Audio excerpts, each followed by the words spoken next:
Guys, we're back on Dealmaker Nation tonight, and our guest tonight is the real Don Costa. Don Costa is the host of Flip Talk. Flip Talk, sorry. Don Costa's the host of Flip Talk. Don Costa. Don Costa is the host. Sorry. Getting feedback here. I had it open in another browser. Don Costa did 139 flips in 2019 and over 60 wholesales in 2019. So almost 200 units of sales in 2019 alone. He's out there killing it. 17 years in the business, making millions of dollars. We're so thankful to have Don Costa tonight. And my host, as always, Robert with Investor Life. Thanks so much for joining us, Don. How are you? I'm glad to be here. Excited to be here. Oh my goodness. So let's get into it. Don, you're so many flips a year. Oh my God. How are you doing that? Well, I don't have any hair, right? So I got to a point where I just shaved it off. No, the right team, the right processes. I'm not going to say that it's always easy. It definitely comes with its challenges, but when you have the right people in place and you have the right processes and systems and you are developing, like we work with general contractors, we develop those contractor teams just like their internal employees, even though they're not. We develop them. We take time to build them and teach them and to help them be successful. And over time, we built the machine that operates with efficiencies that does well for us. I mean, I can't complain. I'm not going to lie to everybody here and say that we hit it out of the park on everyone that we do, but we do on a large portion of them, and it's a fun ride.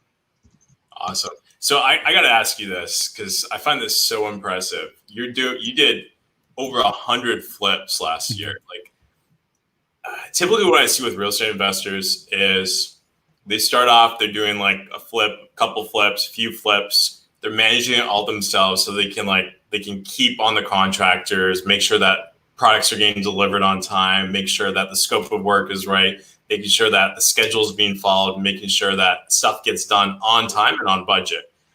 What I see happening with a lot of businesses, as soon as they start scaling that up and doing multiple projects, I remember I was working for one company, they're doing like 40, 50 flips at a time. The profit margins just drop through the floor because like you start missing out on stuff. Stuff doesn't slips through the cracks. It's easy when you're just doing a couple, but then when you scale up, it's so much harder. So I got to ask you, how do you do it? How do you do over 100? And what's the secret to doing over 100 and still making money? The secret to doing a high volume is to set a standard within your organization, their boundaries with which the team is going to operate in. For instance, we pay a certain way, period, with every contractor we work with. They have to pre-bill us for the work that's going to be done, tell us what they're going to finish, and then we only pay them for work completed. So we're controlling timelines and budgets that way by having that standard in place. We're controlling cash flow in our organization. We do standardized pricing. For instance, a linear foot of baseboard installed is going to be $1 linear foot, in most of our main markets. And we know, certain light fixtures are $40 material and labor installed. So we standardize pricing on our projects. That the average 1,500 square foot house is going to have roughly 700 linear feet of baseboard. It's going to have X amount of doors, so many light switches and plugs. You start to realize that there's some consistencies in projects. You start building out formulas and standardization, and those kind of things will help you keep control. We don't buy materials as an organization. All of our pricing with our contractors is material, labor included.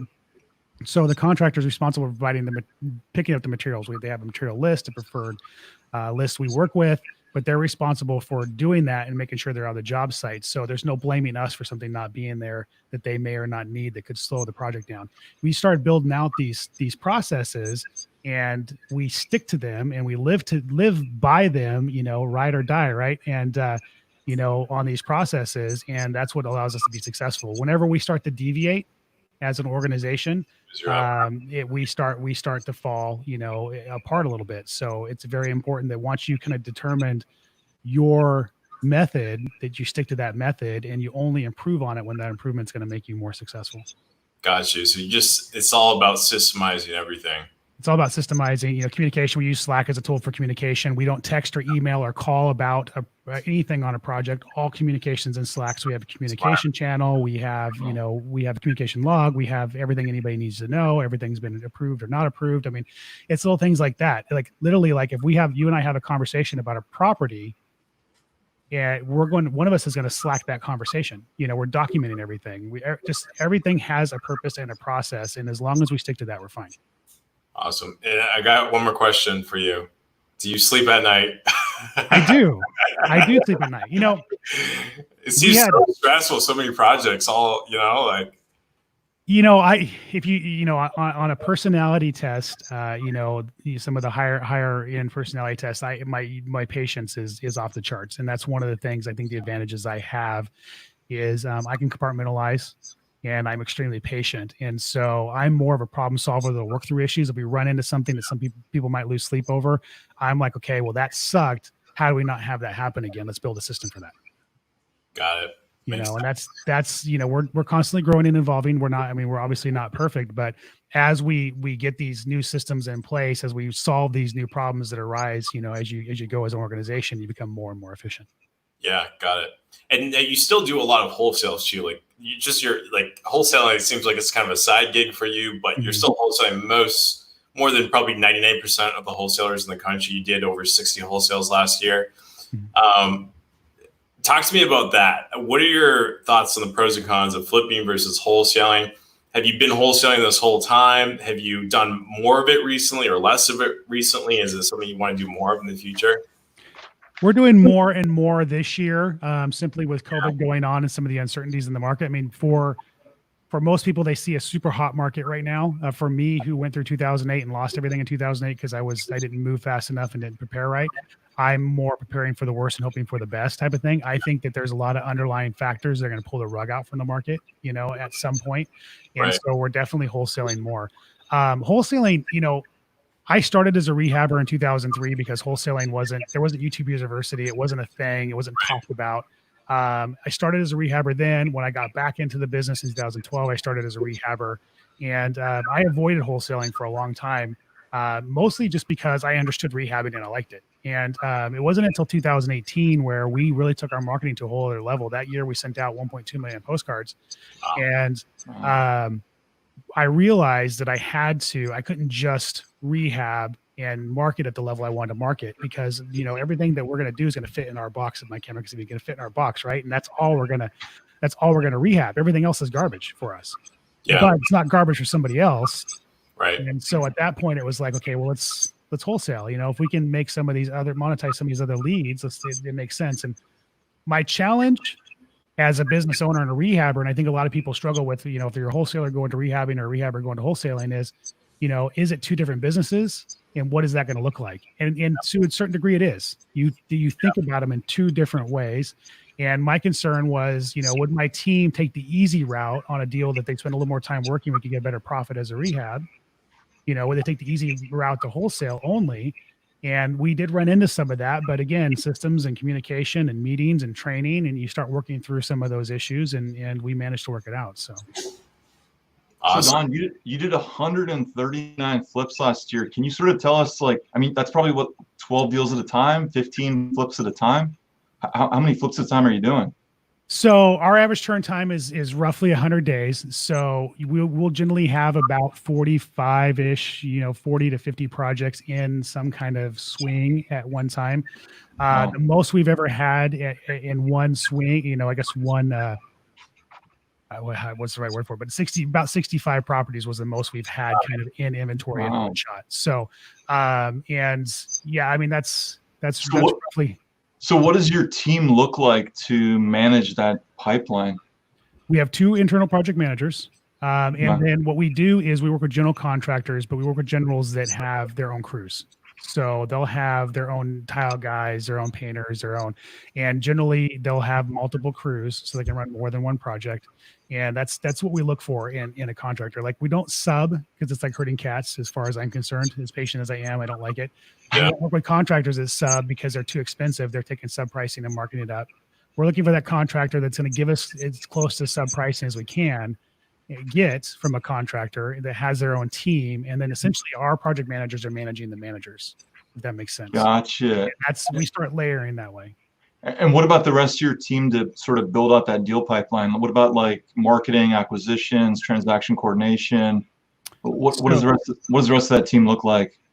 Now, again, we're in COVID. We're dispersed a little bit here, so it's a little different right at the moment. We have some people that are laid off and some people that are working from home, but typically we're about 16. 16. So, Okay. and that is transaction coordination. We have an office manager, 2 project managers at Dispo. We're stacked, usually about 5 or 6 people on the phones we close over the phone. And we have a COO and so on and so forth. So, and I mean, that number changes. It goes up and down, 1 here and there, but essentially most of our core team has been with us for quite a while.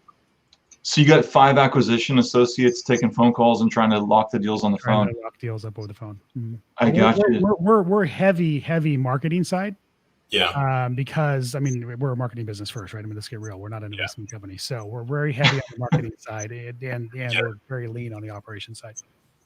Gotcha. You just dropped the nugget that like most people is just float right over their heads, but I can tell you from all the businesses I've seen, the ones that make it, the ones that crash, the ones that burn and fail, all the ones we talk to, every week we have someone else on the show. What people that crush it in this industry realize is you're not an investment company, you're not a construction company, you're a marketing company. If you want to succeed, you're a marketing company. And it sounds like you understand that. You get that, and that's why you're doing 200 deals a year. Right. Yeah, you got to be a marketing. Well, sales and marketing, right? Marketing's number 1, sales is number 2. Everything else is auxiliary. It supports the sales and marketing. So everything else is the necessary evil. Yes. That's the way I look at it. Now, so you do a ton of direct mail. You're dropping millions of postcards every year. Obviously, direct mail, huge channel for you. Are there other channels that you also use for getting your leads and finding these deals? Yeah, so we were very heavy direct mail, and pretty much that's all it was for a number of years. And the reason why it was that way was because I understood it. We micro track, we have a different phone number for every postcard, every list variation, we just knew, the pace of our leads from certain direct mail sources to a level that I don't think most people do. And, I understood it and I stayed in that lane because it was working. Now, we are venturing out into cold calling and text messaging and some other of the technology resources out there. And they are working for us. We're not as direct mail heavy as we normally are right now in COVID, again, where most of our markets are in California. And there's this weird kind of sense of, not knowing what California is going to do. So we're going to some of the lesser expensive marketing channels to generate deals. We're diving back into our database and we're really going through follow-up a lot heavier. We're heavy follow-up based as it is, but we're going through even harder than normal, and we're pulling leads out that way as well. So yeah, I'm a big believer in mastering a lane before you move into another lane. Yeah. And I'm also probably guilty of getting comfortable in a lane that's working well and not evolving fast enough, which I think is something a lot of us are guilty of. But yes, we do hammer a lot of the other marketing channels now. The only thing I don't really do, and I haven't been a fan of, and I probably should be, is like PPC and stuff like that. Yeah. I feel like that can get out of control real quick if you don't have the right people in place. Yeah, it's all people. Yeah. So I've never felt comfortable with the the opportunities I've had to go into that realm. I've kind of stayed away from it. Gotcha. So you mentioned something that I've been doing direct mail for years, but you just mentioned something, a term I've never heard before. So I'm wondering if you can maybe explain. You mentioned micro tracking. Can you explain what that means and what the benefits of that is?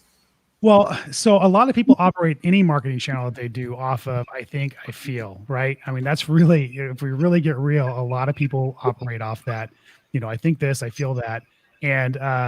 And so data is really important. KPIs, key performance indicators, is really important. And people preach about it all the time. You probably hear it in every podcast. Yeah. That it's important. Well, I took it to another level, I guess. I don't just want to know how many dollars I spent on direct mail and how many calls they brought in, how many leads, how many, appointments, how many contracts, how many closes, right? That's kind of the overall KPIs people track. I want to know for that list, right?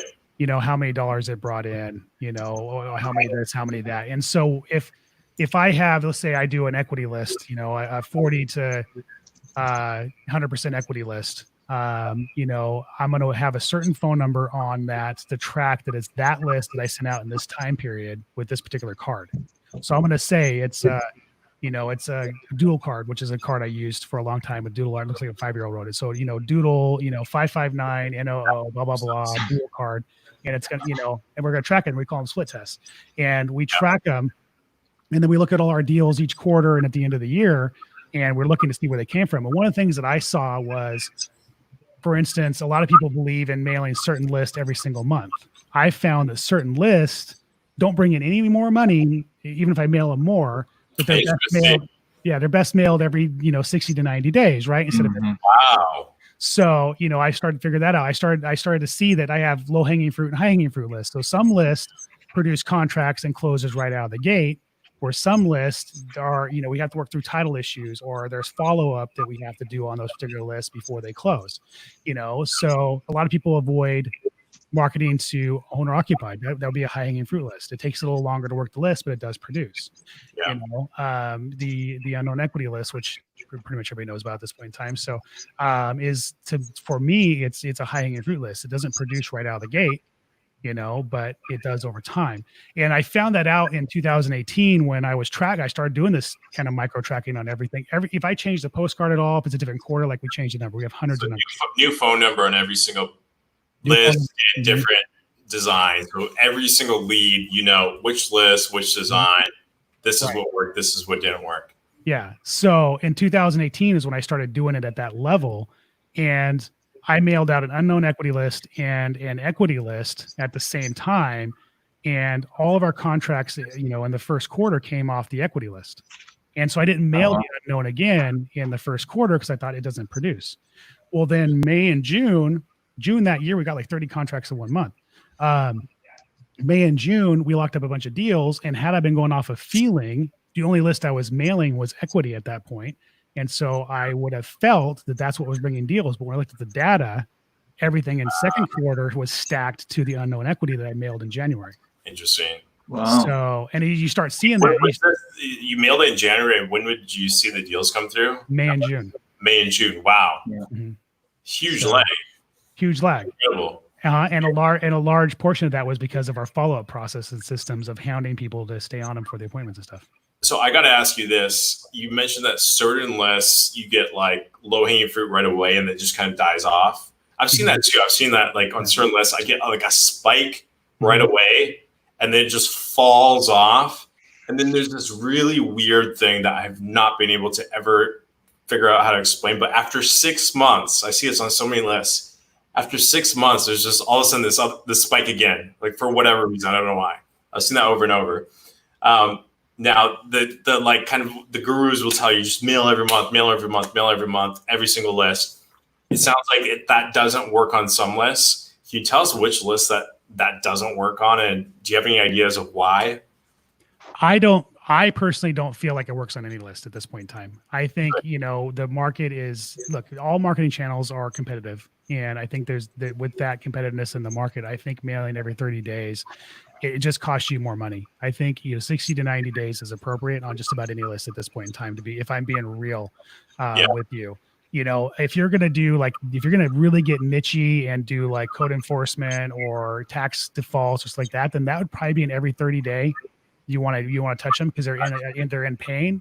Yeah. But these people that marketing as a whole, and I'm sure you agree with me, marketing as a whole is like, it's like throwing a line in a lake. You don't know where the fish are. I think that personally, marketing is very random. We can do everything that we can to identify the most likely pool that's going to put their hand up and say they want to sell, or the most likely spot a fish is going to bite. But which fish and when is random. And it's the same thing with homeowners. Which one is really going to have that issue right now where that card is going to stand out or that letter is going to stand out is random. And so, we're trying to remove as much randomness as we can, but it's random. And with that, I think that, pacing out your dollars spent in most of these lists at this point in time makes sense. Overall, it makes sense. And for any marketing channel, you have to have just a relentless follow-up system to make them work. Otherwise, direct mail is not going to work for you if you do not have a relentless follow-up system. Absolutely. Now, so Don, is the reason to pull back on direct mail right now? You just don't think folks are responding, or what part about COVID do you think is making direct mail not as desirable to you? Right. Well, in California, again, most of where I'm at, and I believe every market's different. people with us being the first one to go on lockdown and then going off of lockdown and then back in lockdown, people are hesitant to make a decision.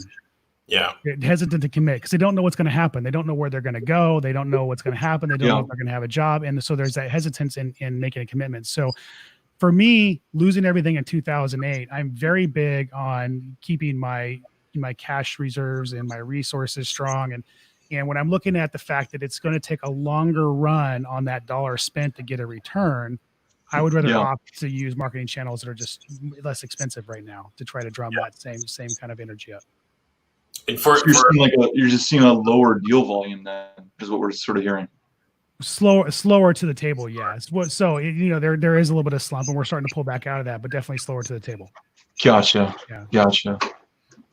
Now you're diving into more cold calling and text messaging now. Can you tell us what tools you use for that? Do you use Lead Chirpa, Mojo, ZenCall? What are the tools you prefer for your team?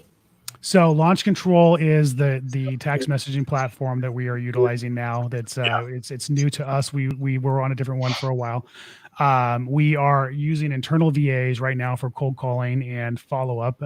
That's one of the things that we've done kind of in this downtime is we've moved some of our internal operations to VAs, and we have 5 VAs now that we're in the process of getting up and running in different tasks that we have within our organization. We have Legion Pros, Scott Utz's company is a company we're using for cold calling right now. And I actually have Christian, who's a member of our mastermind community, has a cold calling company, which I'm going to be utilizing. So I am one at throwing stones in different corners and seeing which one's the best producer. And then, I'm a tester. And we have a few things going on for cold calling right now, trying to figure out like which one's going to be ultimately the best result. Maybe it's all 3 of them we continue with, or maybe we end up with 1 or 2. Yeah, I'm working with Tarek at LA too. Actually, Scott Utz is in the same market. The guy crushes it too. Like he's good. Yeah. So it's interesting though. Like we're testing this one cold caller out, and like they're supposed to be really good and everything. We look at the stats. They did 6,000 calls and got 6 leads. I'm like, what is going on here? So I think one of the problems people make, or one of the mistakes people make, is like when they get a VA calling team, they pick one team. And they throw all their lists that they spent all this money on, skip tracing and buying those lists all at one team. And and they don't know if it's good or it's bad or whatever. So like I always tell people, I'm like, don't just pick one VA team, like go try 3, 4, 5, split up your list between them, test them out for a month and then go with the winner. It's just like such a no brainer, but like so few people do it. Oh, I test everything I do at this point in time, trying to figure out the best result, the best profitability. It's the smartest way to do it. Absolutely. So Don, to get to your level, I think a lot of viewers are probably looking tonight and be like, man, 139 flips in a year, that's like beyond thinkable for, our listeners. What was sort of the aha moment for you to go from, I don't know what you were doing before when you first started out, but there must have been at least several aha moments to get you from 2 or 3 deals at a time to, 60 in the pipeline. That's a huge jump. Yeah. So there's a lot of aha moments. And the first thing I want to say is for anybody who wants to either do this or is doing this, like, don't look at the highlight reel. Decide what you want for your business. I've made the mistake of looking at the highlight reel and gotten myself as I've grown, I've grown past these points, but I've gotten to the points where I feel like I've had handcuffs on in my business. Right. And I think a lot of us, for not being purpose-driven business owners, end up that way. We end up with a business we don't necessarily want. So determine, do you want to be high volume or do you just want to, do you want a lifestyle business?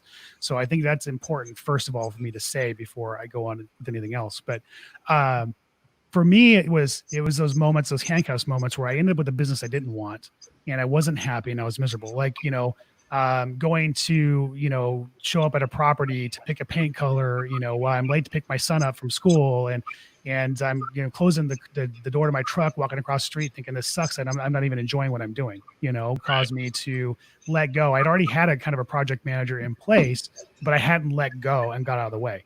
And in that particular scenario, I realized if I'm going to be successful at this personally and as a leader, I just need to get out of the way and let my people succeed.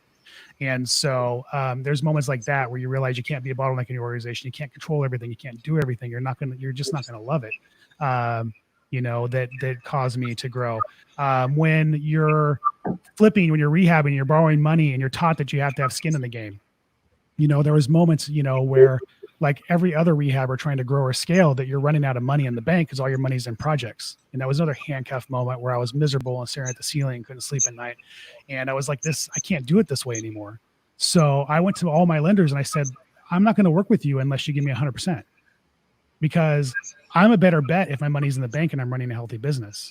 I'm a horrible bet if I'm out of money all the time, making decisions from a position of weakness because I'm trying to get this deal to the finish line, but I'm running out of money because I only borrowed X and I got all my money into this and I can't get it to the finish line. And so I'm going to take an offer less than what it deserves just to get my money back. It's like, you can't operate that way. And a lot of rehabbers operate from a position of being broke, from a position of weakness. So I flipped my business to a position of power, and the way I borrowed changed. And that allowed me to accelerate my growth exponentially, because now all my returns are infinite because I have zero money in the projects.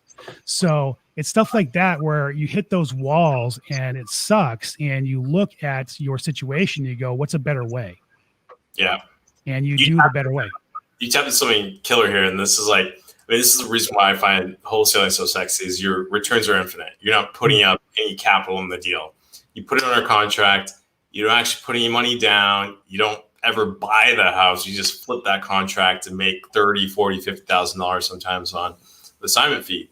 Now you've done that same model now with flipping by getting 100% financing, which is just brilliant. It's just like so obvious, but it's brilliant. My question to you is how did you negotiate that with the lender? Is most lenders require you have some skin in the game? What was kind of the pitch, and how did you find those lenders that were willing to do that? You sit down with people who know you, that you've worked with. I work with only private lenders, and they're people who I've done business with. And I just went and I sat down, I said, look, and I laid it out. I said, if I'm borrowing like this and I'm growing my business, I'm always out of money. I was like, am I a better bet with skin in the game and, no money to market, no money to hire, no money to grow or scale, having to sell this property to pay this here over here, basically borrow from Peter to pay Paul? Or am I a better bet if that money sits in my bank account and I keep operational reserves, and I run this like a real business, and now I can market properly and hire properly and do all that kind of stuff like that? I was like, what's better for you? Yeah. And every one of them agreed, saw the same thing I saw. Once you lay it out for them and you go, look, this is not a stable business, and this is, this is operation from, now I'm making my decisions from, I got to get out of this project instead of what can I do to make it the most profitable. Every rehabber that hears this knows what I'm talking about. When you think it's going to take you 40 and you got 50 in the bank, and then it takes you 55 and you're $5,000 in the hole, and you can't buy groceries, you can't pay this, you can't pay that. And now somebody comes in, you're on the market. This market's obviously different, but you're on the market and somebody tries to lowball you, and you're like, I'm just going to take it so I get this thing off the books. Instead of going, you know what, I can do, your offer's too low, I'm going to wait. Right. You're 100% right on that. I mean, most rehabbers operate from a point of weakness. They're always short of money. Exactly right. So what impact did getting 100% of the money have on your business, and how quickly was that impact? I mean, it was almost instantaneous, and it's huge because now your whole mindset changes, on how you operate your business. Now, like I said, you have money in the bank, you can sleep at night, you can operate, you can hire, you can market, and you can still run your rehab projects because you're covered. And so you can grow exponentially. You don't have that holdback with, do I have the deposit? Do I have the rehab funds? You don't have that mindset. It's like, does that project make the most sense for the business or not? And that's it. And you move forward. I'm going to share one more thing here that is something that I did. And I started looking at my business as a whole. Once I did that, I said, well, how can I operate my entire business as basically a net neutral, like cash flow my business? Okay, well, marketing is an expense. Well, how much does it cost me to get a deal? Well, let's just throw $2,500 out there. It cost me $2,500 to get a deal. Okay, well, now that becomes part of my acquisitions cost, which is part of a line item on my loan. That's 100% of the cost of the project, right? So an acquisitions cost, so I throw $2,500 acquisitions cost on the loan. I'm borrowing that money back. If I'm doing 10 projects a month, I'm putting $25,000 back into my bank account every month, which I can in turn use for marketing, making marketing a net neutral of my business. Wow, that's super smart. So you start doing stuff like that, and you start stacking it in your organization, and pretty soon your organization is cash flowing as a rehab organization and growing at the same time, which is kind of an oxymoron.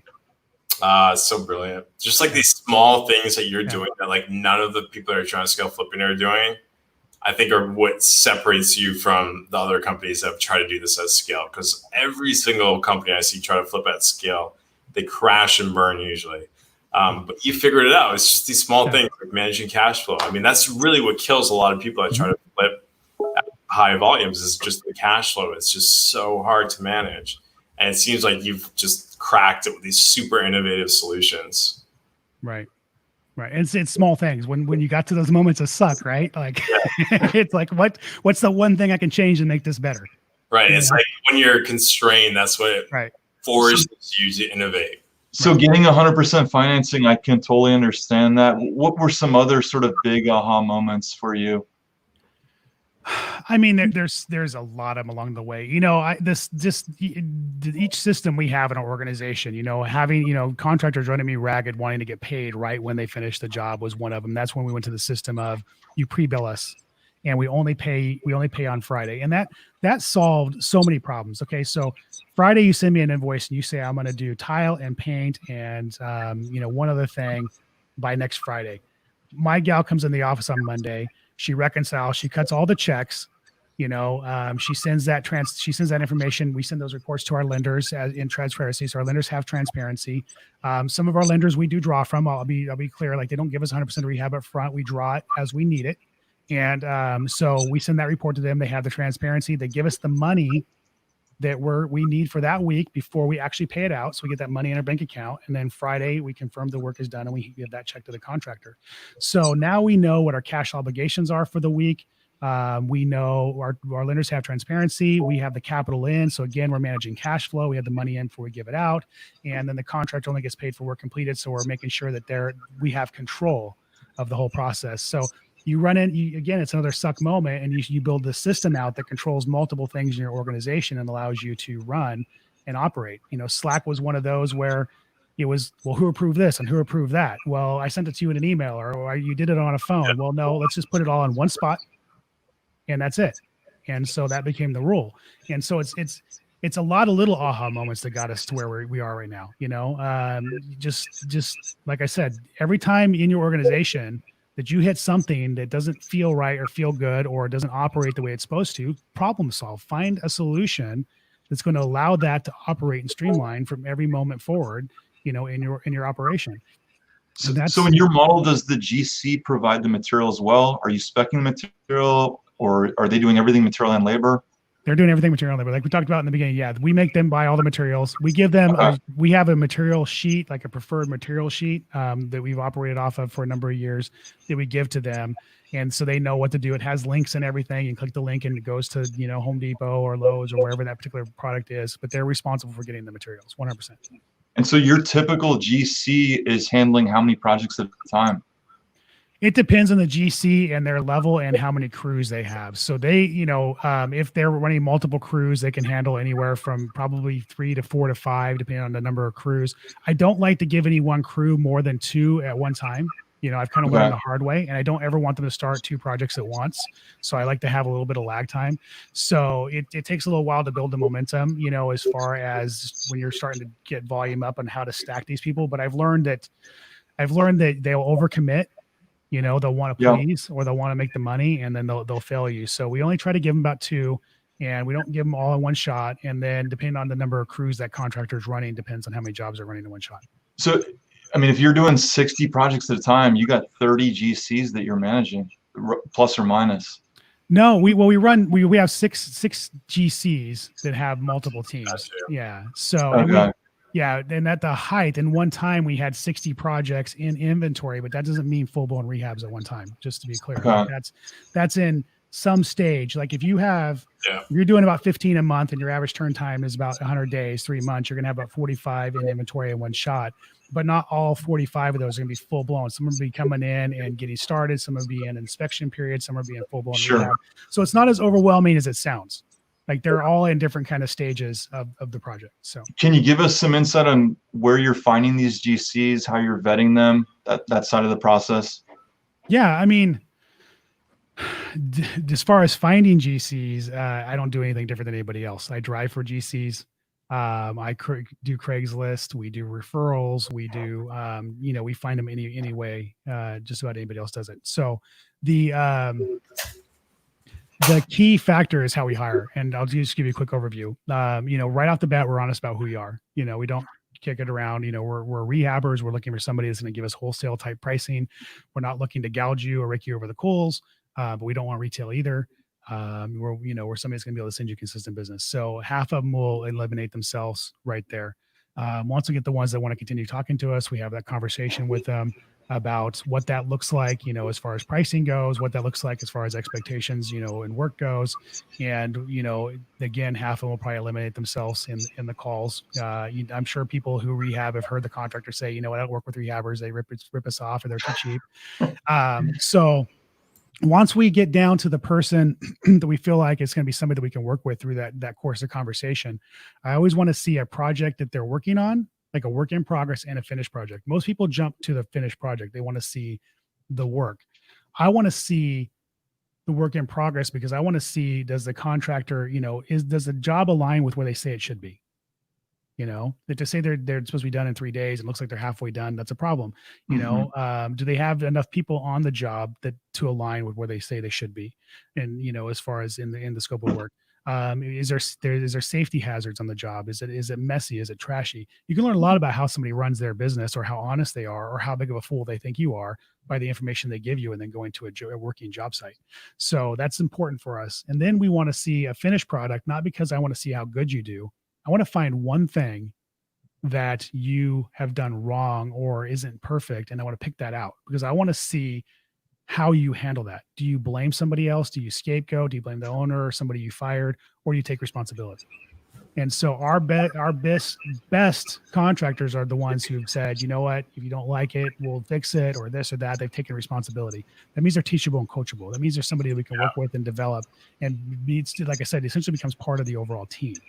And so that's really what we're getting at. Are they somebody that is not trying to pull the wool over our eyes? Are they somebody that looks like they run a decent job site? And do they take responsibility? Are they teachable and coachable? That's super smart. Yeah. So how long does your typical GC last with your organization? Like how many years, how many projects, how many times are you finding yourself having to fire someone for non-performance, shoddy quality of work, life changes on them and suddenly they're not reliable anymore? How many times does that happen to you? I mean, you've been doing this a long time. Our longest is 8 years now. He's been with us 8 years. Most of them have been somewhere in that realm. We've had to fire a few. We've only had to fire one from the job. And, because of the way we pay, he only got paid for the work he completed. I think at the end of the job, we're only out about $1,500 overall, which is great. We've had a few that haven't worked out long-term, mostly because you start recognizing like they're cash flowing the job, for anybody who's in rehabs, like they're using the money from your job to pay to finish the job before it. And they're using the money from the next job to pay to finish your job. And you start to recognize those when you've been in this business long enough, you can see, indicators of that kind of stuff. And so we choose not to do it. What are some of those indicators? I'm really curious. Like, how do you tell that someone's doing that? Well, I mean, one of the overall indicators is, when they're desperate, to get extra money on their check or to get paid sooner because they got to make payroll, or they got to do this or they got to do that. I mean, when you have somebody that can't look, our rules are simple. We pay you every week. Yeah. And if you can't live within that boundary and you're having to come and ask for extra money or you're having money issues outside of that, that's indicator number one. That's an obvious, when they're eager to start the next job, and they've already got enough on their plate and they're just over eager to get another job going when they've already got enough on their plate, that's another indicator. Yeah. So when you go to a job and, it's a perpetual problem. You go to a job and they should be at a certain point or have a certain level of work going and they don't have enough people there that it makes sense. Well, that's either, that's an indicator that they're either trying to save money on your job, or they're cash flowing your job and they don't have enough money to pay extra people, or they're just a bad business person. Overall, it can be one of three things, right? Yeah. So, there's little things you look for and you start to recognize. Just in conversations, I'll poke and I'll ask indirect questions that, I know certain answers are giveaways or red flags. Yeah. So. My personal experience has been that I don't know, but certain GCs I've worked with over the years, after a year or two, they get too comfortable. Now they're wanting more money. They start getting more jobs from other folks. They start going slower on your jobs. The quality starts to lag. I've had issues personally with that. That's why we sort of brought a lot of it in-house ourselves. But yeah. And we're not completely immune to that in one degree. One of the advantages we've had is we've just had so much work that, yeah, it's real easy to keep them busy. One of the reasons you run into that, if you have any kind of lull and they're looking for something else, standardizing the pricing keeps price creep from happening. They still try to price creep on us. So we make it a point every year at the end of the year to have a meeting on what's working, what hasn't. Has there been any kind of laws in California that have driven the prices up? Is there any kind of change in pricing that we need to be aware of? Has there been a change in minimum wage so we can readjust our standardized pricing so that we're fair? We try to mitigate it that way. And then, even our guy that's been with us for 8 years, who's been our best guy, there's been times where he's really, tried to pad or price creep, and we don't give him another job for a minute. And that always seems to, right. we're a good source of income. So the second that kind of stops, they're like, okay, well, I'm gonna change my tune. So, right. Have you seen any impact on material pricing in your model currently from COVID? It's the same.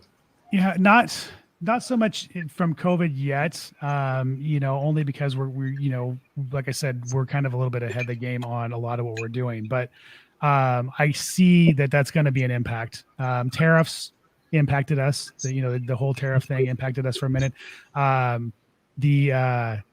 California has regulations here that impose new energy efficient obligations every year or two, and that will drive prices up a little bit on different things like roofs or windows or that kind of thing. So we see those impacts from time to time as well. So but overall, I think the biggest impact recently has been the tariffs, and then we're starting to feel COVID a little bit. Yeah. Wow. Yeah, we've actually noticed lately that pressure treated lumber is really hard to get here in Northern Virginia, and the prices have spiked like 30 to 40%. We're seeing PTs up like 30, 40%, and sheathing's up like 30%, and there's material shortages across the board. It's a wild time. Yeah, and we're going to start seeing more and more and more of that. More of that for sure. You're not seeing that in California at all right now? No, we are, but like because of the way we have designed our standardized pricing, it's not so much affecting us yet, but the contractors are coming to us and starting to have those conversations. So you see what I mean? As far as, are they feeling it? Yes. or is it impacting us yet? That's a conversation we're starting to have. Yeah, it's delayed. So the territory you cover, can you describe that again? It's from like Bakersfield, you said, all the way through Fresno? We go Bakersfield up to Sacramento area. We're in 2 counties in the Bay Area where we do some stuff up in Oregon.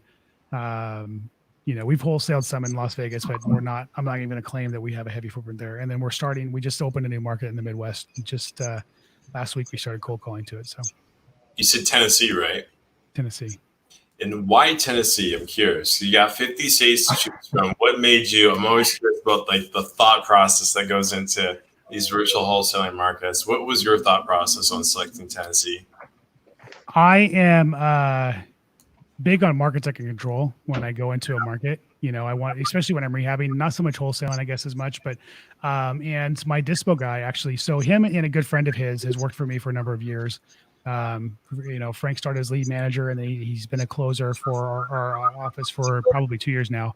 And then Justin is our dispo guy. So they are like best friends. And so Justin and his wife and Frank moved out to Tennessee a couple months ago. They just wanted out of California. And, it just made sense. Their roles, have been pretty much virtual anyway, for the most part. They work generally from home anyway. And so that didn't impact us that way. But since they're there in that market and they actually can kind of start building relationships and stuff like that, we just decided that was a market we were going to tackle. Got it. So you got boots on the ground. That's really boots on the ground. Yeah. Makes a big difference. Yeah. Awesome. So Don, you've been hosting Flip Talk for quite a while now, and it's become a popular show. I know you've interviewed tons of top performing entrepreneurs. Can you tell us maybe 2 or 3 top lessons maybe you've learned from hosting that show, like from other folks, like what you've seen? Yeah, I mean, so 3.5 years. It's been cool. I think that Between that show and a lot of stuff I do, a lot of what people tackle on a daily basis, question wise, it comes in my way, or even we're talking in the interviews and stuff like that. Some of the struggles people went through. Most of the struggles people face are fear-based questions, fear-based struggles, uncertainty, and most of the people that want to be an entrepreneur or that are entrepreneurs and want to grow their business, they're struggling with that kind of fear-based, holdback.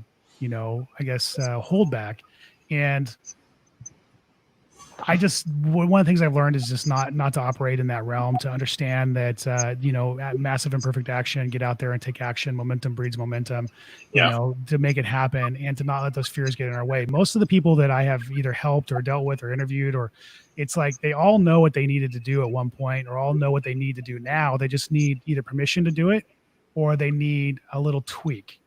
Yeah. And it's not this big obstacle that it's made out to be in their head. I decided I was going to do Flip Talk 6 months before I launched it. And I actually did everything I could to avoid launching it because it was a fear-based thing for me.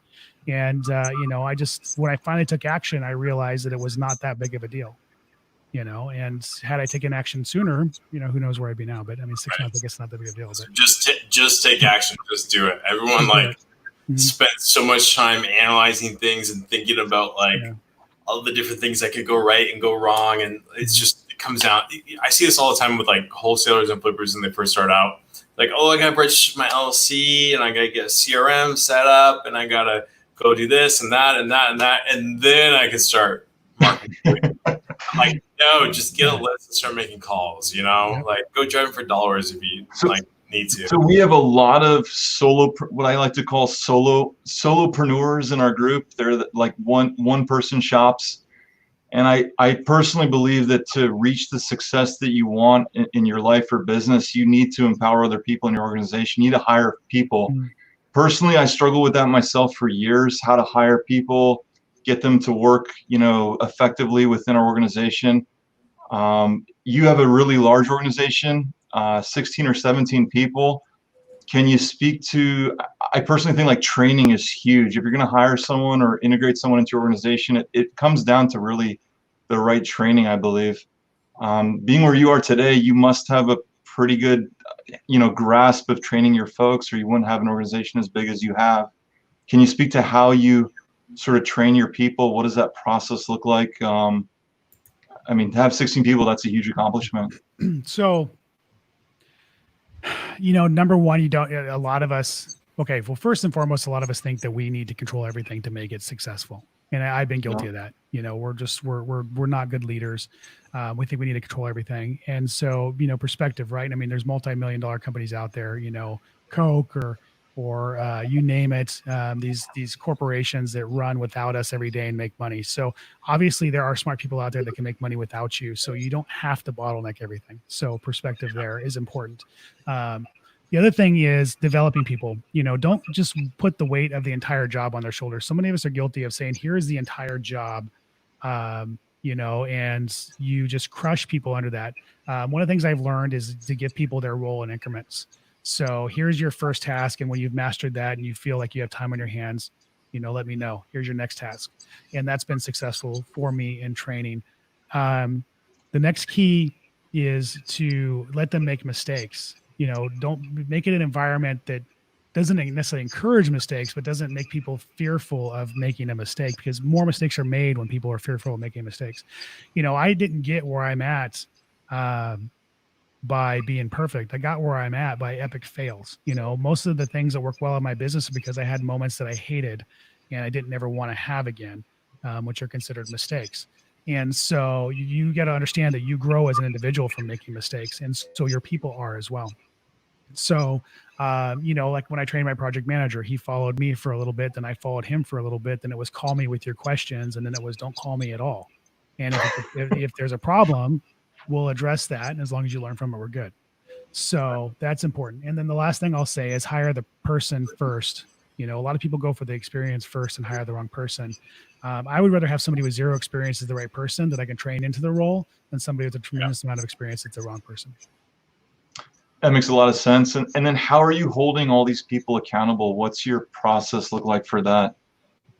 I'm production based in my, that's just as long as everybody's doing their job and they're doing their job well and within a timely manner, I'm good. So I've been lucky to have a really good team that is self-sufficient to a large degree and kind of manages each other, which is not, I'm going to openly admit that's not a role that everybody else falls into or is lucky enough to have. I guess, in their organization, sometimes you gotta hold people accountable, but with the minor, like my dispo guy, sometimes getting a little comfortable, which is understandable, and trying to find ways to just keep him motivated. For the most part, my team, does a really good job. Like, for instance, again, my project manager, like if a project doesn't come in on time or on budget, he'll beat himself up worse than I can ever beat him up. And I've just been lucky to have some really, really good people.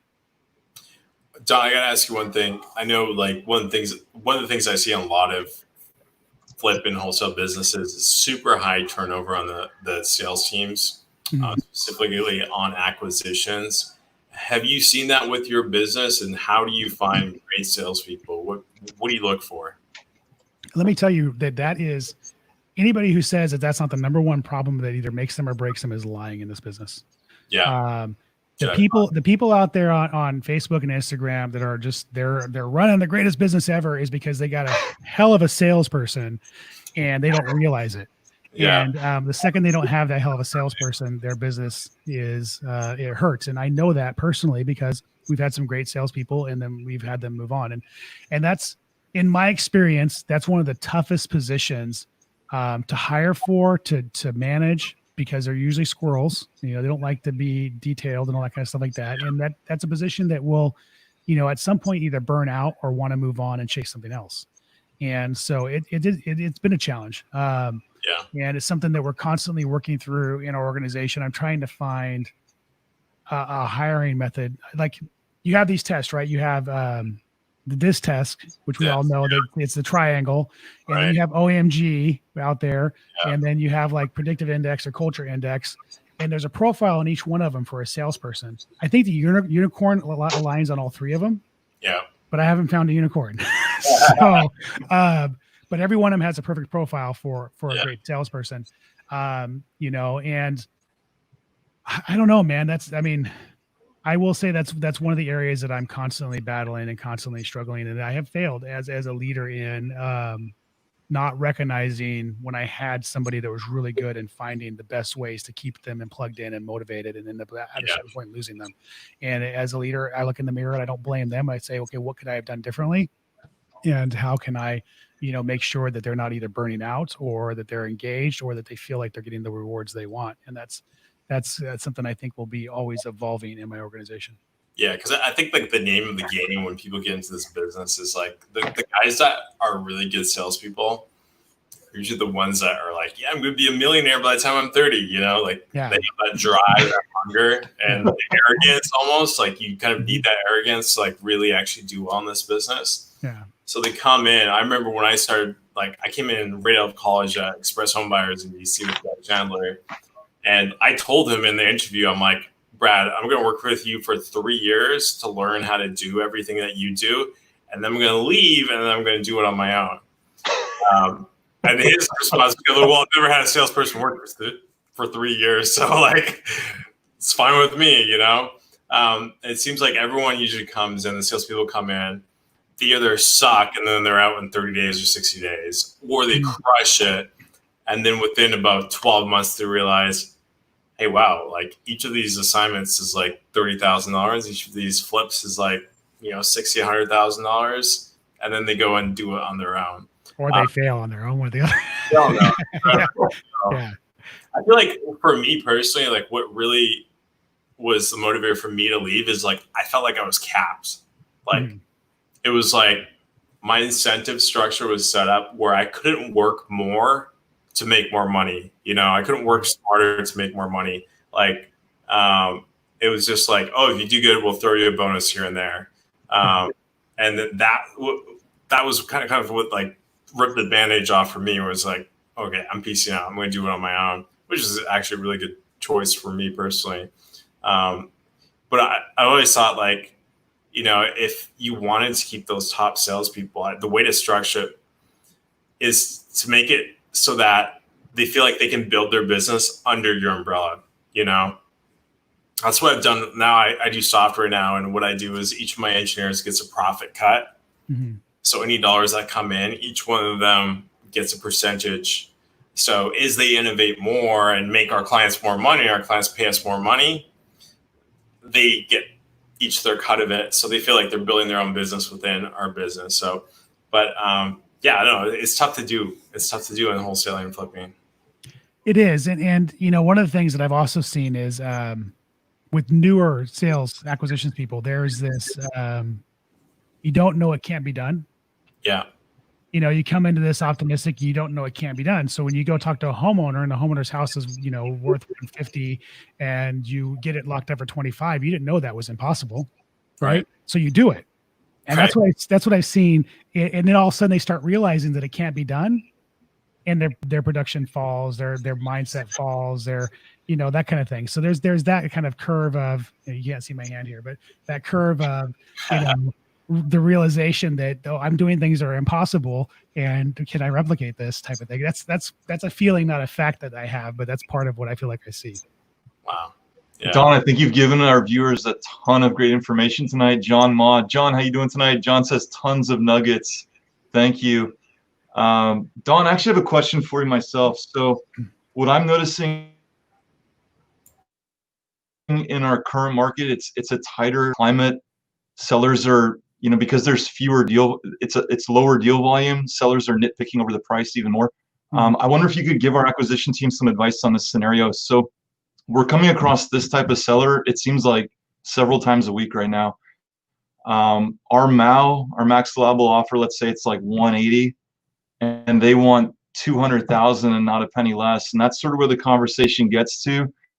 Do you have any advice I'm sure you do, but do you have any advice about how to navigate that conversation forward? If we're at 180 now and they're still at 200, I mean, we're only like 20K apart. Do you have any advice about how to get more of those types of deals closed? What are you talking about for rehabbing? For rehabbing, yeah. So, I mean, yeah, it's tough, right? Because what fits in your box is it fits in your box or it doesn't. So, I mean, there's a lot of ways that, depending on the scenario, that I think I would personally attack it. The easy answer is get better at your costs so you can pay more. But I mean, that's the easy answer, right? And that may not always be doable. But so, you know, it's sometimes you got to do the takeaway. Sometimes you got to say, you know what, we're too far apart. Maybe your best bet is listing it. You know, maybe that's a wholesale transaction. You know, if it's outside our box, we're not sure somebody's going to pick it up. You know, we have buyers we work with. We'll send the property out to them and say, you know, what do you want to pay for this, or are you willing to pay X? And if we know we have a buyer for it, we'll lock it up. You know, even though we feel like it's outside the box, but we can get it sold and make $5,000 off it and monetize it. So, I think, like I said, there's no straight answer here. It just depends on the seller and the conversation. I'm sure, there's probably better people to answer this than myself, but I would either do the takeaway in the situation. I would continue to follow up and maybe hit them from different angles and different questions and different conversations and see if I can work them down over a few different conversations. I would send it out and see if it's a possible wholesale transaction where you can still make a few bucks and monetize that lead. I mean, depending on the scenario, there's a lot of ways I would attack it. You know, I think the sellers are sensing right now that inventory is tighter than ever. And right. I mean, we're seeing probably 3 to 5 sellers like that a week right now that they're stuck on their number. They won't even move an inch.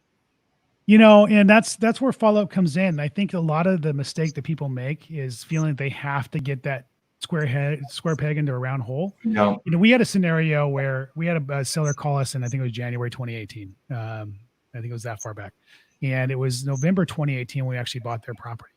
And it was a low number. It was $65,000 they wanted in January, and it was $65,000 they wanted in November. Now, what happened in November? Did we cave? No.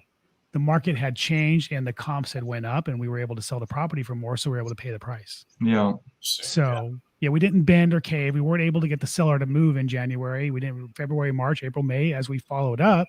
But through the summer, the comps had changed, and by November, the deal made sense. And that's something to keep in perspective as well, is not to waste time. If it's really something that you can't maneuver, put it in follow-up and continue to work on that through time and see if their situation changes or the market changes to allow that deal to happen. Yeah. Like automated follow-up systems are so important because if you look at the pros get usually 50 to 70% of their deals from leads that came in 30 plus days ago versus the amateurs get everything. They follow up for 30 days and that's it. And they kind of let it die. But like 70% of the deals come from nurture.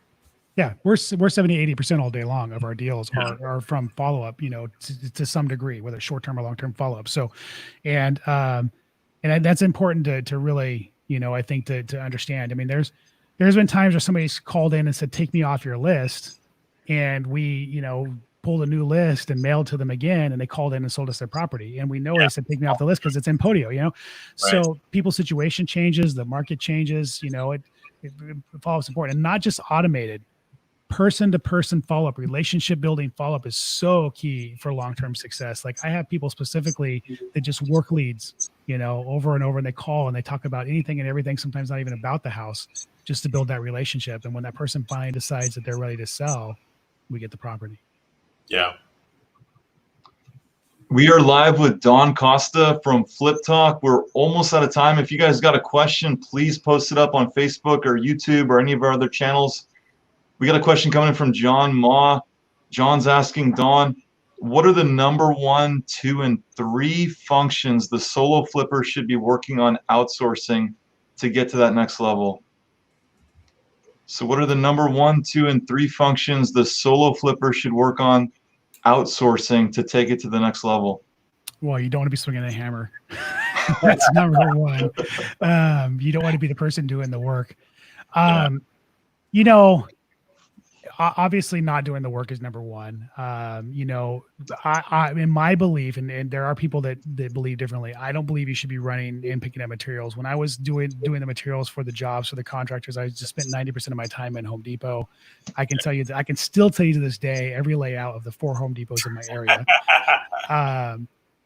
So you want to outsource that portion of it, and then after that, getting a good project manager in, I think, is important. Now, obviously, if you're going to be solo, then number 3 could be something else entirely. But I think having somebody to help you check on those jobs, because it's really important to be present to see. Like a lot of people they'll hire a general contractor or somebody, to do the work, a sub or whatever, and they won't come back to that project for a week or 2 or 3. And it's important to catch things, before they're too late in the process to correct. That's where most rehabbers lose money, honestly, is, something's done out of order on the job, like they hang the cabinets and then try to paint the walls, and you're not catching that contractor's incompetent in doing that, or something's not straight and then something else is installed or done over it. Now it's going to cost twice as much to fix it, and so being able to see those things along the way. So, having maybe a set of eyes, somebody that's part-time that at least is a good set of eyes, they can go take pictures or report to you if there's any issues, might be something you want to do. Great feedback. Yeah. Don, I got to ask you a question, because I know that the real secret sauce in all of this, obviously it's automation, it's like having systems, it's all of that. But like the most fundamental thing under all of it is like, which data are you hitting? Like which lists are you hitting? Where do you get it from? You mentioned you work with Chris Richter at Audantic. I worked with him with many of my other clients. Are there any other sources that you use to get your list, pull your list, and use for targeting? Yeah, I mean, so list source is obviously a great source for data. It's kind of the go-to. Can be some spendy if you don't have the right connections. I have a postcard provider that I've used pretty much, heavily through the years. I have 2 that I use, but one in particular that I buy data through, that gets me good data as well. And I'm not even sure where they get the data at, to tell you the truth. They won't tell me, but it always works for me. So PropStream is a great tool out there for somebody who doesn't have a lot of money to spend. I'm utilizing PropStream, in fact, in our Tennessee market. The first list we're cold calling is a PropStream pulled list. I'm a big tester of everything, and so far it's gotten us great results. And so yeah, I mean, there's a lot of tools out there. The data really is the data overall is pretty much the same across the board. There's really, as far as I understand it, 3 solid data sources to buy from, maybe 4. CoreLogic seems to be the number 1 out there. And, the only difference is like how stale that data is, how often they're refreshing that data that they're selling you, and that kind of thing. So, knowing, is that, you're with a source that is, treating that data well, then it just becomes a price thing at that point in time, or even a criteria thing. If you get into the scientific stuff and you start drilling down even further, that's a bigger game changer, but that's also money that you got to spend to make that happen. So, absolutely. Yeah. I mean, to hit 100,000 people a month, I mean, are you pretty much hitting everyone with high equity at that point in your whole region? Mm-hmm. And that's not, and that's in multiple markets, just so you know. I mean, you just Fresno to the Bay Area is like, if you count it, it's like technically 8 markets. So, but yeah, you're pulling a lot of data, high equity data. So, and one of the things that like I started doing was, like I do data like 40 to 99% or 30 to 99%, depending on the market, and I won't do 100% in the drop. I found that by my micro testing that 100% in my market, which is a warmer climate, isn't quite as motivated to sell as somebody that has a little bit of debt against the property that's having maybe a problem tenant or something, right? Yeah. Whereas if you are in the Midwest and it freezes and you have water pipes burst in a rental, that person who has free and clear property might be more motivated to sell. Yeah. So in my market, it's not a list that I attack very heavily. I'll exclude the 100%. If I'm in the Bay Area, I might go to 20% equity on my pools, because 20% equity there, on $1 million home is still a couple $100,000. There's still a fairly decent spread there. So depending on the market I'm in will depend on how and what I'm hitting as far as the equity list goes as well. Makes sense. Really interesting feedback. We've actually just recently noticed that in Northern Virginia that the 100% equity is not a good fit for us. We're not getting motivation on that. Mm-mm. But interesting that it's regionally based. I didn't think about it being regionally based, like you're saying. And time of year based. I'm firmly believe, again, you want to hit 100% equity, hit them in the middle of winter when pipes are freezing. Yeah. Very interesting. And boilers are going out, right? So, so that's just something you got to think about your marketing at that level, right? I mean, direct mail falls off at the end of July. Why? Is it because everybody's going on vacation or because they're getting ready to go back to school? I don't know, but it doesn't usually pick up back again until around November. That's something we've seen year over year over year. One year we thought it was the elections, but it's happening year over year over year. So you got to start watching for those trends, and you got to start breaking those lists out, and then you start seeing, okay, this list is performing, this list isn't. Well, why? Well, we're in a warm climate. Why would anybody want to sell a home that's free and clear, that's cash flowing? So you start just look at it logically, and then it starts making sense. Phenomenal feedback. Don, I do have one other question for you. So at your level in your organization, can you tell our viewers sort of what does your daily or weekly life look like? What are you sort of involved in at a high level? The honest answer is I sit here and talk to some incredible gentlemen like you, and I try not to break anything. So, but that's the honest answer. But no, it's just, like I said, finding more efficiencies. It is true not to try not to break anything, because I do break stuff from time to time. I'm like, I got this great idea, and then it all goes to crap. But it's just finding more efficiencies, looking at that waste. I'm not a data person, but digging into and getting excited about, okay, this is generating money and this isn't, so let's reallocate dollars over here, and so on and so forth, and doing those kind of things. Doing the podcast, doing Facebook Lives. We have a mastermind community that's, like I had a meeting earlier today, so I'm doing that kind of stuff, and helping people, getting on the phone with people and working through problems and situations. And so it's a lot of, I guess giving back to the real estate community and trying not to break stuff at the end of the day, giving the team, making sure the team has the resources they need, Yeah. Do you do like a weekly Monday morning meeting? Is that part of your philosophy, or do you have a virtual office or real office? So we have a real office. Right now it's pretty much virtual at this point in time because of COVID. I actually have 2 people on my team that have COVID, one of my project managers and then my sales manager. So, so thank God we've been virtual during this time. Otherwise I would have had it. I work in the office every day just because I can't work at home, but it is weird. But typically we're full. I believe in the office energy and the office culture, and I've really kind of fed on that the last handful of years. With COVID, like I said, we've 5 of our positions are now virtual. We're going to be eliminating a couple of our positions within our organization, office-wise, and repositioning a few people in different seats and just kind of reorganizing things for better flow of an operation. And then we'll probably end up with a smaller version of the office that we have now. So as far as the meetings go, we were every Tuesday. I do believe in the meetings. There was a point where I had not been involved in those anymore for probably 6 or 8 months with COVID. We're not doing them as regularly as we normally would. We're still trying to find that. You're as you're going virtual, it's a whole new rhythm to the culture, right? I'm gonna feel most comfortable because I'm old school, and if I can't touch it and feel it and hear it and see the energy, then I'm gonna want it to make sure that we're all plugged in. So that's kind of where we're heading right now. Gotcha. Awesome. Robert, I know you got a question.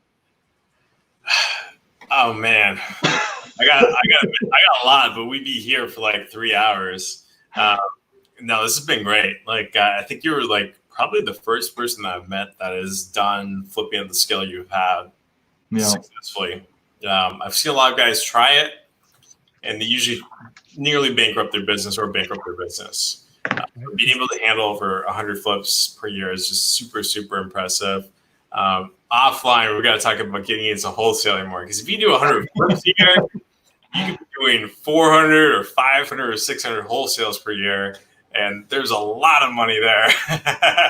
I'm game. I've been doing this for 17 years, and I'm looking for easier ways to make money every day. So, but yeah, cash flow. And I want to just hit on that. You said that you got to learn how to cash flow your business. That is the game changer. That's the ultimate key to being successful as a rehabber, is learn how to cash flow your operation. Don, it's been phenomenal having you on the show. It looks like we might have lost Robert there. Looks like it is. Can you give our viewers some closing thoughts? Yeah, I mean, just think outside the box. Don't take what people tell you as the way it has to be, the way that you have to run your business. Have a plan in your business. Always check that plan and make sure it's the business you want, not the business you think you have to have. I've seen so many people like Robert was saying, they try to scale their flipping business and bankrupt their business. I've seen so many people grow a business that they don't want, trying to scale. So know when enough is enough. I think that's extremely important. Know when you have the business you want and the life that you want, and then just get out there and do it, make it happen. Don't let fear get in the way. Take massive imperfect action and just make it happen. Make the things you want to have happen. Be who you want to be. Have the life you want to have. Done it. Go do it. Yeah. So awesome advice. And finally, best way to contact you, Don. You can find me obviously the Flip Talk podcast. I am on Instagram at the real Don Costa. You can email me at don@fliptalk.com. I do respond sometimes slowly, but I do respond. I'm all over Facebook. I have a page, Flip Talk. Don at fliptalk.com. Yeah. So, I mean, yeah, you can find more. Fantastic. Don, it's been a treat. Thanks so much for joining us tonight. There were so many nuggets in this conversation. I thoroughly enjoyed it. Robert. This has been awesome. I've learned a lot. I think that, even if you're like, I'm all into wholesaling, that's like, I'm a born and bred wholesaler, but even if you're a born and bred wholesaler, there's always times where you're going to have to take down deals, right? You can't find the right buyer, or it's just such a sweet deal that you're like, there's no way I'm going to wholesale this because I can make so much money on the flip. So just hearing from someone like you about like the tricks that you use to just absolutely crush it on the flips and be profitable all the time, has been super, super, super valuable. I mean, I think there's hundreds of thousands, if not millions of dollars of value on this podcast if you actually listen to it and apply it to your business. So that has been absolutely awesome and incredible. Guys, if you're at home and you're watching this and you're liking the content that Don has shared with us tonight, smash the like button. That's how we're going to know value. You can't just click it. Don't be a just click it. You got to smash the like button. Click the notifications bell so that way you get notified when there's more great content. And comment, ask questions. Don, if anyone has questions after this, we got a lot of our viewers watching the replays. Are you going to be available to answer any questions that people have? Yeah, just you hit me up on Instagram and message me there. Message me on Facebook or send me an email. Awesome. And your Instagram and Facebook, you want to give this to us one more time? Yeah, Instagram is at the real Don Costa. You can go to Flip Talk with Don Costa or Flip Talk Podcast with Don Costa page, and you can message me there. It's probably the best way to do that on Facebook. You can find me personally as well. I think I'm maxed on my friends, so you might go into the dark hole box, but or you can email me. So yeah, guys, thanks so much for joining us tonight. We've been live on Dealmaker Nation with Don Costa. Up next Saturday, LaDon Stokes will be here with John Ma. And next week in the house, Nick Perry. Thanks for joining us tonight. We'll see you guys next week. Peace. There, guys. Thanks, Tom. Thank you. Bye. Bye.